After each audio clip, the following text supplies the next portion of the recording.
Canadians love to think about the noble role we played in the 19th century during the American Civil War, helping to create the Underground Railroad and being a haven for those escaping slavery.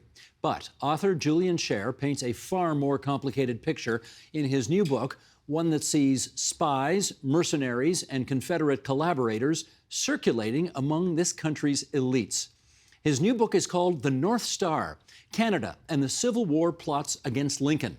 And it brings Julian Sher to our studio. It's great to see you again. Oh, it's great to be here, Steve. Let's start with this, because I've known you a little while, and while reading this book, I kept thinking to myself, why is this guy telling this story? How did he get turned on to this story? And then you finally answer the question on page 389. Well, I have to keep you reading. Well, yeah, it worked. You're a student in Montreal decades ago. You see a plaque outside the Hudson Bay department store in downtown Montreal. Bing, eureka. What's on that plaque? Well, the plaque is a tribute to Jefferson Davis, the president of the slave South. And I knew by then I wanted to be a journalist. And two questions popped in my mind. Why is there a plaque to the leader of the slave confederacy in my city? And why is it still here? More than 100 years after the Civil War. And it always stayed in my mind. And after doing so many other books on the Hells Angels and Stephen Truscott, I was determined to cast that same journalistic eye to dark secrets in our past. And that plaque stayed up until when? Just a few years ago. Until all the statues are coming down, or many statues are coming down in the United States. I'm working at CBC in Toronto. I called my daughter, who at the time was working in the newsroom in Montreal, and I said, you should check. I think that plaque is still up there.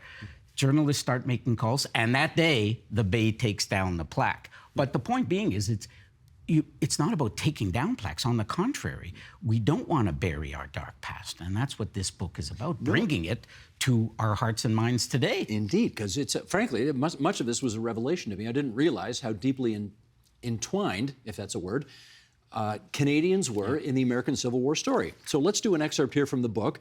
This is about the aforementioned Jefferson Davis, the president of the Confederate States of America. You write, Davis's visit created quite a sensation in this little Niagara, Ontario, where a pleasant Confederate society is springing up. Davis was serenaded by the people of Niagara and their town band.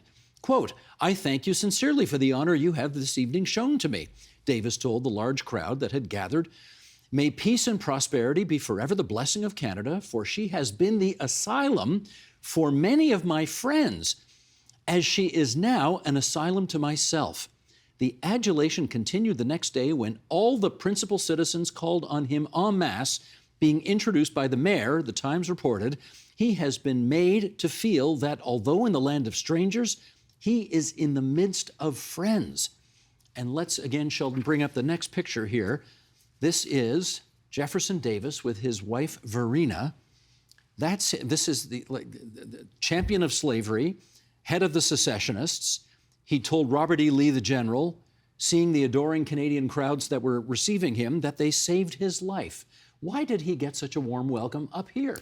Because I think there was huge swaths of the Canadian population, and especially the elite, the bankers, the newspaper owners, the politicians, the church leaders. They had much more sympathy for the aristocracy in the South than they did in the North. Many Canadians, tens of thousands of Canadians, and especially large numbers of Black Canadians from Southern Ontario, went to fight on Lincoln's side.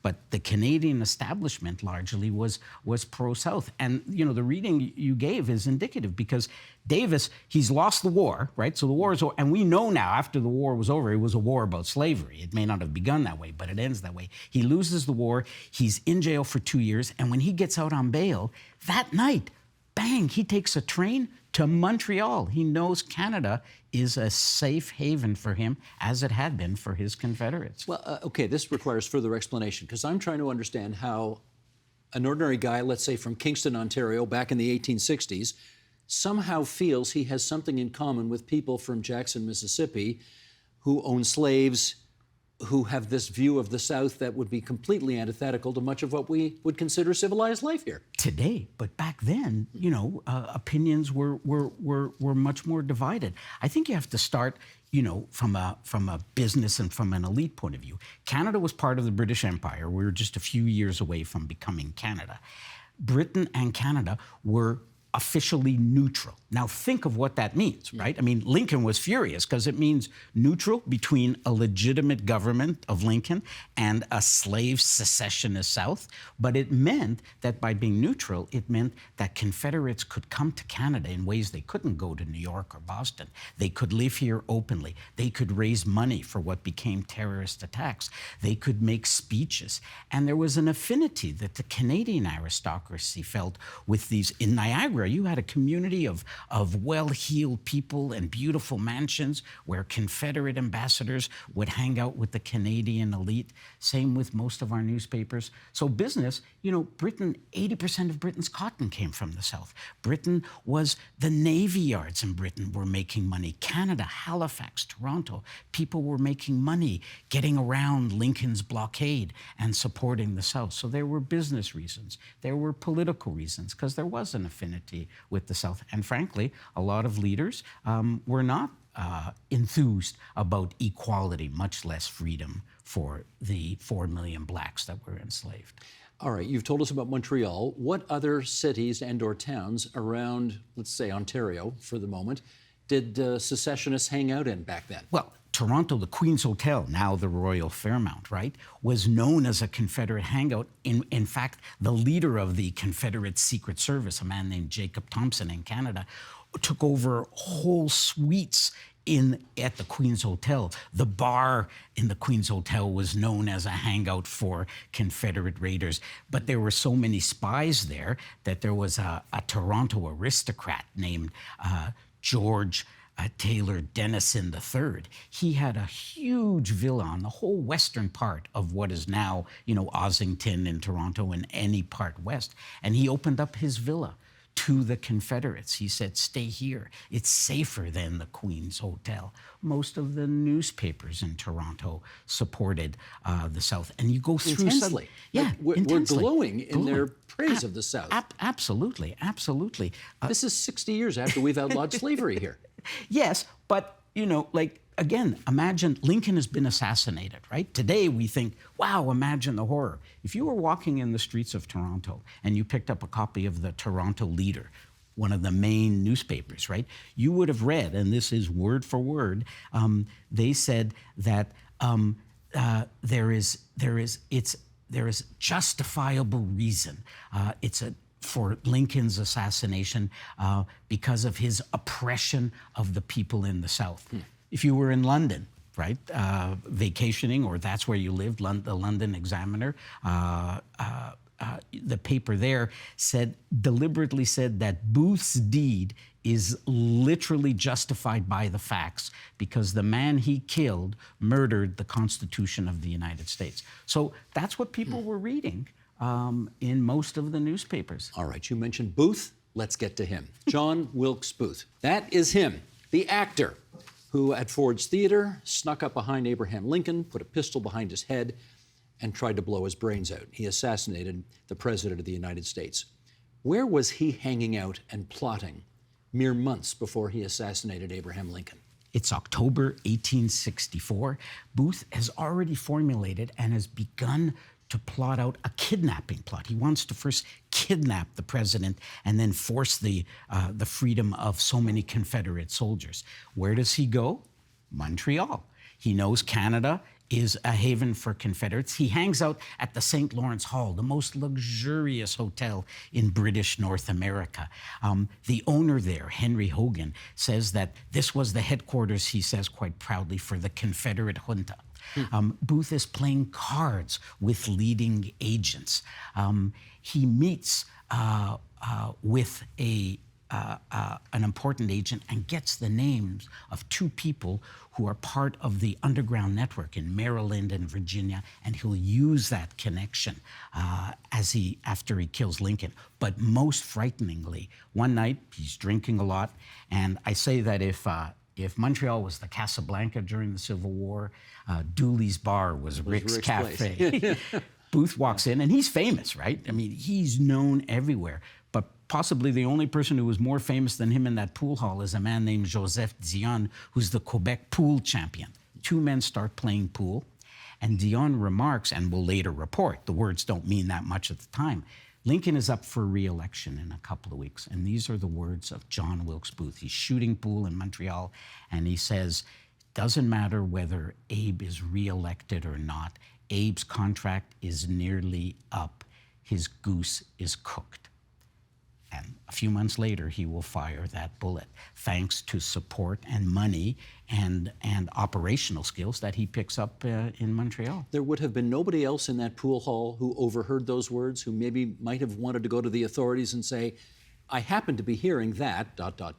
Well, except that there were so many. Look, Lincoln had to sneak into Washington on his first inauguration when, right. Because there was so much hatred against him, he had to sneak and disguise himself on the train. His life was always under threat. His life was always under threat, and Booth was not an exception. I think what was even more worrisome was the fact, Booth was just thinking of these ideas, but because Canada was neutral, because the banks and the newspapers and a lot of the political leaders gave haven, it meant that the Confederates could use our country as a base to launch what we would now call terrorist attacks. Mm-hmm. As they did when they, I think, where was it? Vermont, where they tried to spring some guys out of jail there? No, Vermont, what they did is they... Was that the St. Albans raid? It was the St. Albans raid. They robbed 3 banks, stole $250,000 in that money back then, which would have been millions more, killed an innocent bystander, dash across the border. Lincoln and the Union Army is ready to invade Canada. Most of the culprits are arrested. They're put on trial. The judge throws out the case on a technicality. And it's important to remember that these Confederate soldiers stood in court and said, we did it, but we are soldiers. You have declared neutrality. You can't punish us for what we did. The Montreal police chief is given the money they stole for safekeeping, and he hands it back to the robbers, and he will be fired for collaborating with the Confederates. Sheldon, page 4, please, at the bottom. When Lincoln is killed, a Washington proclamation exclaimed his death was caused mostly by those, quote, harbored in Canada. And there's the shot of the picture of the wanted poster, a $100,000 reward, which again, 180 years ago, that's real money. For the murderer, 50 grand. For those still at large, 25 grand for others as well. Where did all of John Wilkes Booth's accomplices escape to? Well, the alleged accomplices were we're still 5 or saying 6. Alleged? We're still saying alleged all these years later? Because a lot of them were political accomplices that maybe didn't have blood on their hand. But they were living in Canada. John Surratt, Booth's closest friend, the man who was later put on trial and would get acquitted for being an accomplice, he's in Montreal. He's hidden by the Catholic Church in small villages for several months over the summer. Then the Quebec Catholic Church sends an endorsement letter so he could hide out in the Pope's army in Rome until he is captured. That's the kind of collaboration we made. One of the... You can't make this stuff up. There was a man who spent a lot of time in Toronto and in Montreal. He lived in Canada. His name was Dr. Luke Blackburn, right? He was considered... Got a picture of him? Sheldon, bring that up. Dr. Luke Blackburn. Dr. Luke Blackburn was considered one of the leading experts in fighting yellow fever, which was devastating towns all through the south and north in the U.S. He volunteers to fight this huge epidemic in Bermuda, but nurses are noticing that he's gathering the soiled clothing and the handkerchiefs where people would vomit in as they died. It was called the black vomit. What we then found out is he ships 6 of these trunks to Halifax. From there, he will organize a plot to have these trunks shipped all through the United States, including one box he hopes to the White House, because he wants to infect people with yellow fever and kill thousands, he says. This is germ warfare. It was biological warfare. Weapons, yeah. And when the plot is discovered, there is outrage, as you could imagine. The New York Times calls him the hideous devil. Why is Canada harboring him? They didn't know at the time yellow fever isn't transmitted through clothing, but it was an example of the lengths that Canadian Confederates were going to, and we were protecting them. It's interesting, Julian, that somehow people in the South found slavery acceptable, but they found this attempt by Blackburn to engage in germ warfare, that was beyond the pale, apparently. That's right. That's right. You know, and Interesting set of values and there. well, and that kind of hypocrisy, I think, ran through so much of Canadian policy when it came to the Civil War. A lot of piracy on the Great Lakes back then. What was that about? Well, you know, if you think about it, like the big part of the border, because Canada didn't really exist as a country west of Ontario, were the Great Lakes. And the important towns, most importantly, in order to keep prisoners away, Confederate prisoners, the Union kept them in prisons that were as north as possible, but that also meant they were right near the Canadian border. So the Confederate soldiers who were hanging out in Toronto, in Niagara, would try to commandeer ships, hoping to attack the port cities on the southern side of the Great Lakes, and even bomb and free the prisoners. When some of these plots were discovered, it was called exactly what it was, piracy. You know, what's interesting is we have a view, I think, we feel now that, oh, if the Civil War started now, we would obviously be on the side of good. But, you know, for many of our leaders and prominent establishment people and many Canadians, it wasn't that obvious. And yet, if you had asked Jefferson Davis, the head of the South, and Lincoln what they thought of Canada, they both would have said the same thing. Just, you know, Davis would have said, it's a great asylum for my boys, and Lincoln would have cursed Canada for being an asylum. Do you know what, though? I remember interviewing Richard Gwynn about this very issue many years ago, the late Richard Gwynn, and he said that Canadians were as concerned about the North as they were about the South because they feared that after the war was over, Lincoln would come up north and try to take over British North America. Well, it wasn't just a fear. There were members of Lincoln's cabinet who were openly annexationist. So for sure there was that fear. And it is also true that the Civil War and the mayhem that it caused was an important factor in pushing Canada to Confederation. Yeah. The war ended in 1865 and we became a country in 1867. I think what's important, though, is we have to realize, whether we like it or not, our country was born amidst the blood and the hatred of the Civil War. And I think we have to face up to not just the glorious things we did, but also the dark side of Canada's support. But let's make sure we get this in context here. By that I mean, are we talking about more than just sort of a radical fringe that would have supported the South back then, or are we talking more widespread support in Canada? Well, I think most importantly, I think among the ordinary population, there's evidence, as I said, tens of thousands of ordinary Canadians signed up overwhelmingly on Lincoln's side. 2 black doctors, the first 2 black doctors in Canada. One was an American, one was Canadian-born, made history by joining Lincoln's army as surgeons, fought racism and discrimination, treated the black soldiers who were now fighting for Lincoln's side. So we have a lot to be proud of doctors like that. Is that Anderson Abbott there we're looking at? Yeah, this Anderson, right there? Anderson Ruffin Abbott, the first native-born Canadian doctor, graduate of U of T.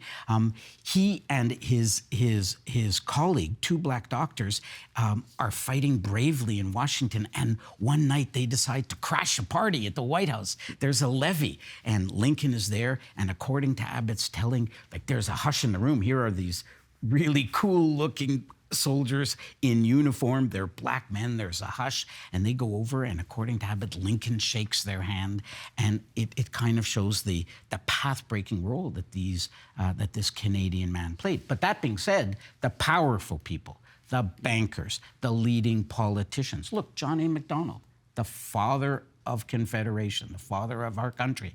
1864, he makes a speech in which he talks about the bravery of the Southern Republic and what an amazing fight they have put up. John Abbott, the dean of the McGill Law School, who will become our 3rd prime minister, he becomes famous defending those raiders in the St. Albans raid in Vermont, and he helps win their case. Back to Abbott for a second. Dr. Abbott, where was he the night Lincoln was killed? He's in Washington. Abbott is in Washington, and he talks. It's Good Friday, right? It's Easter week. The city is ablaze with lights. There are celebrations. The war is over. Lincoln has won the war, and he's out celebrating. And suddenly there's a knock on the door. He's parting with some friends, and they get news that Lincoln has been assassinated. And according to his telling, he accompanies Elizabeth Keckley, who was a black maidservant and confidant to Mary Lincoln. And he walks through the streets. Now he's scared. People didn't know, was this a coup?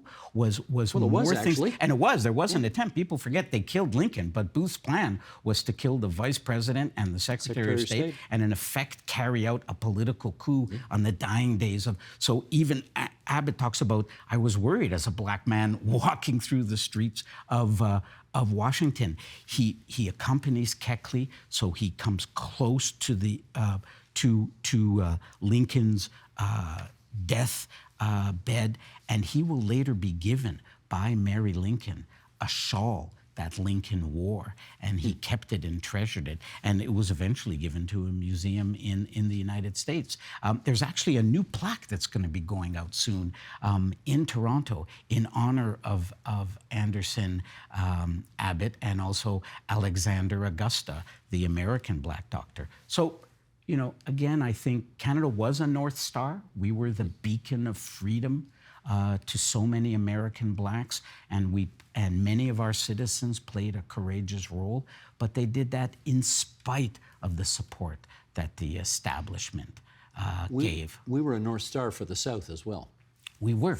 We were. I mean, we started this conversation with, you know, don't have to take my word at it. You know, Jefferson Davis praises Canada for being that asylum. And you know, I think the point, certainly for me as a journalist, is to, if you want, rescue history from, you know, the dusty archives and make it both read as a political thriller, but also make it relevant to us. You know, there's an opening scene where a young woman from New Brunswick, she's a farm girl, and she chafes at the restrictions against women, so she disguises herself as a man to be a book salesman. She lands up in the States. The war starts, and she says, as I quote, she says, "This wasn't my country. This wasn't my war." And she said, "I had to decide which side am I on." She will sign up, disguise herself as a man, become one of the most famous women fighting for Lincoln. Her name is Emma Edmonds. There she is. And she will later go all the way to Congress. She will become a hero, and she's named in Congress decades after the war. But her line, "Which side am I on?" I think, you know, beckons us today on issues that are still plaguing us today. And it's not obvious to everybody, which side will you be on when there are battles for justice? Well, let's do one. We're going to finish up on this guy here. Sheldon, bottom of page 8, can I see a picture of Edward Doherty, please? Who, again, is a Canadian who enlists with the North, with the Union. And, okay, Julian, tell us about his claim to fame, because this is amazing. Well, again, Edward Doherty is so typical of the ordinary Canadians who aren't agreeing with what they're reading in the newspapers or what the church leaders or some of the politicians are saying. He, like many Canadians, born in Eastern Townships, lands up in New York. The Civil War breaks out. He meets a bunch of friends, and that day he just goes and signs up with the Union Army. He rises in the ranks. Lincoln is assassinated on a Friday. Monday morning, Edward Doherty, this Canadian, is sitting in Lafayette Park opposite the White House, and he gets orders to report to the War Department. He shows up, he's given 2 pictures, and he realizes he is being named to lead the regiment that will try to hunt down John Wilkes Booth. 12 days they hunt through Maryland and Virginia. He's leading the regiment along with 2 other detectives. They track Booth down to a farmhouse. Doherty and the others confront Booth. Booth is killed by a gunshot. He's dying on the porch. Edward Doherty, a Montrealer, will be there witnessing his death. And as they search through the pockets, right? So a Montrealer leads the regiment that tracks down Lincoln's killer. As they search through the pockets, in the pockets of John Wilkes Booth, Lincoln's assassin, they find a bank draft, a traveler's check that he had taken out at a bank in Montreal. And so it just shows how intertwined we were with the Civil War on both sides.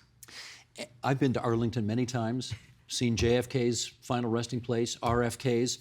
I learn in your book that's where Edward Doherty's final resting place is, Arlington National Cemetery. That's right. In Virginia. And he's the guy, and he's Canadian.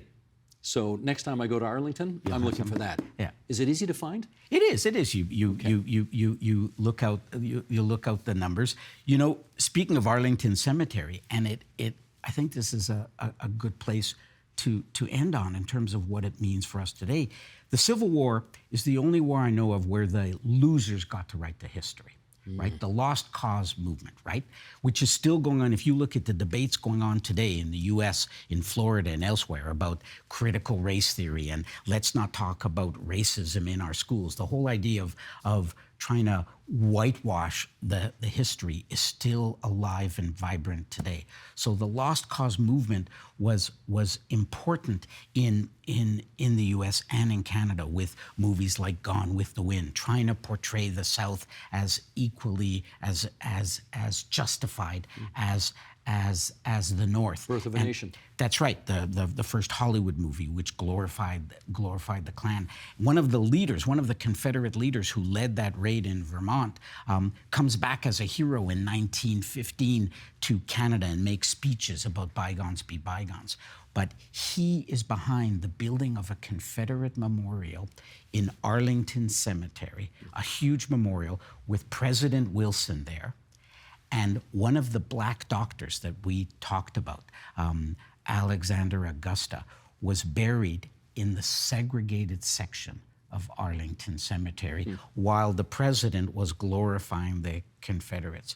So that's why the Civil War is not dead. You know, in the book I quote, in 2008, a little-known American senator, a man I think Lincoln would have been proud of. His name was Barack Obama. And he's running for president, not that well known.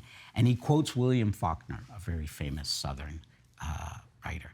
And Barack Obama, the quote is, the past is not dead. The past is not even the past. And I think what Barack Obama was saying, I know what he was saying, is that the legacy of the Civil War and those debates are still ongoing. And I think it's true for Canada, that we've for too long been patting ourselves on the back, saying, well, we were the good guys. Well, some of us were the good guys, but not all of us, and we have a reckoning. And you've told the story so well. The North Star, Canada, and the Civil War plots against Lincoln. Julian Sher, thanks for coming to TVO and telling us all about it. Thank you. The Agenda with Steve Paikin is made possible through generous philanthropic contributions from viewers like you. Thank you for supporting TVO's journalism.